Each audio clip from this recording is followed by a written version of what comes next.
নোয়াখালীর হাতিয়ায় শাপলাকলিতে ভোট দেয়ায় ধর্ষণের অভিযোগে বিক্ষোভের ডাক দিয়েছে জাতীয় নাগরিক পার্টি এনসিপি।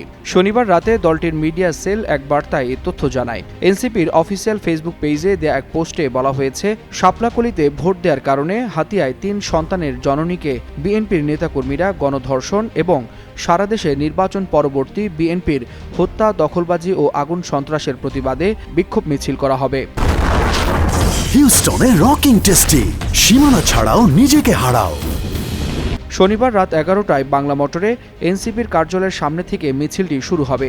ঢাকা মহানগর উত্তর ও দক্ষিণ শাখা এনসিপির উদ্যোগে আয়োজিত এই বিক্ষোভ মিছিলে ঢাকা মহানগর উত্তর ও দক্ষিণ শাখা এনসিপির উদ্যোগে আয়োজিত এই বিক্ষোভ মিছিলে ঢাকা মহানগরের সব ইউনিটের নেতাকর্মী এবং কেন্দ্রীয় নেতৃবৃন্দকে অংশগ্রহণের জন্য নির্দেশ দেওয়া হয়েছে।